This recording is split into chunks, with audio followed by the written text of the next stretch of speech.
Communiqué de presse du PRR du 20 novembre 2018. Vive la crise.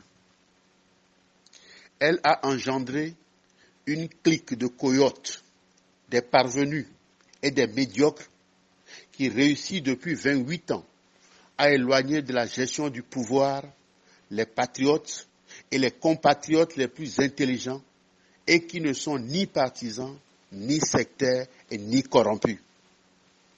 Ces cyclopes agissent et s'agitent pour empêcher ceux qui ne sont pas comme eux de servir leur patrie.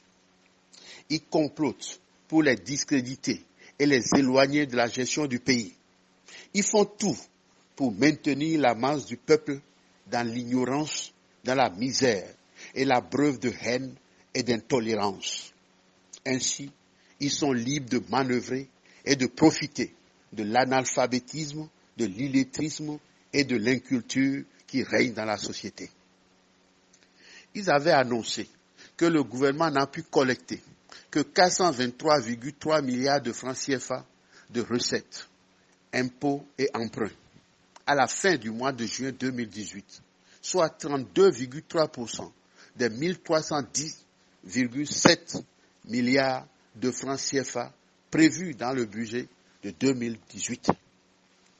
L'une des conséquences qu'ils avaient tirées de cette récession et de ce marasme économique a été de réduire les taxes d'importation de 45% jusqu'à la fin du mois de décembre 2018.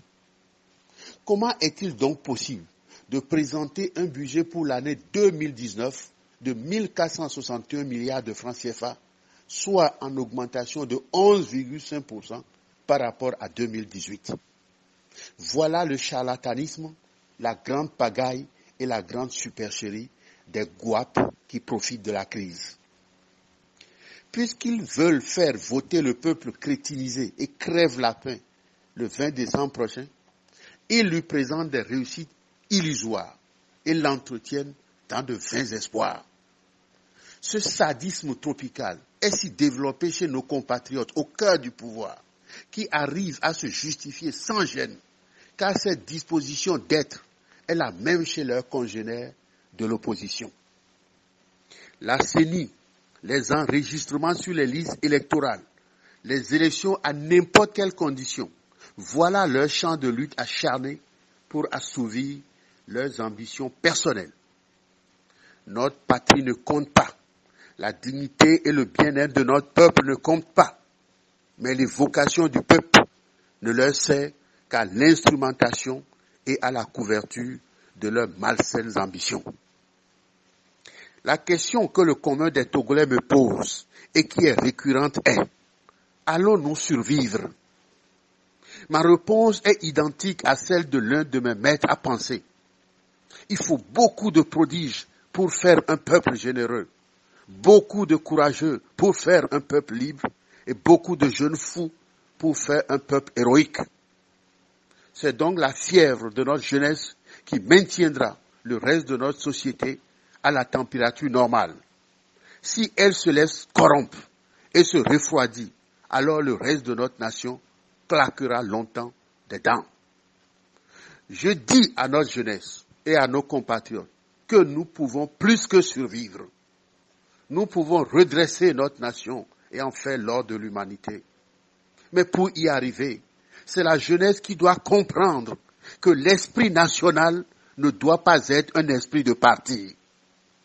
Nous avons été déjà par l'esprit de parti qui a servi et qui sert aux médiocres, aux imposteurs et aux brutes. Je me répète, toutes les nations ont les moyens et la capacité de sortir de la faillite.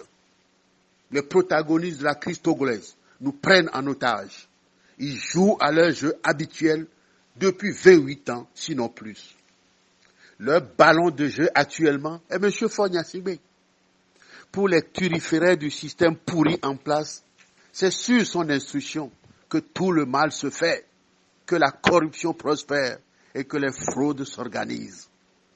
Pour les opposants, c'est lui seul qui est responsable des violences, des fraudes, de la tyrannie, de la dépravation, des règlements, des dérèglements, du pourrissement, de la dissolution des mœurs et de l'abaissement de notre patrie. Les protagonistes de la crise cohabitent gentiment à l'Assemblée nationale, s'octroient de confortables rémunérations et font échec aux projets et aux propositions de réforme. Leur mandat vient d'être prorogé. Alors tout va bien jusqu'aux prochaines élections avec les fraudes, les violences, et puis tout recommence. Le peuple n'est qu'un instrument. Il sert aux uns comme aux autres. Vive alors la crise. Par conséquent, seul Dieu peut nous sauver. Alors qu'il nous vienne en aide, éclaire les esprits, nous accorde la rédemption et nous protège. Nicolas Lawson, président du PRR, je vous remercie.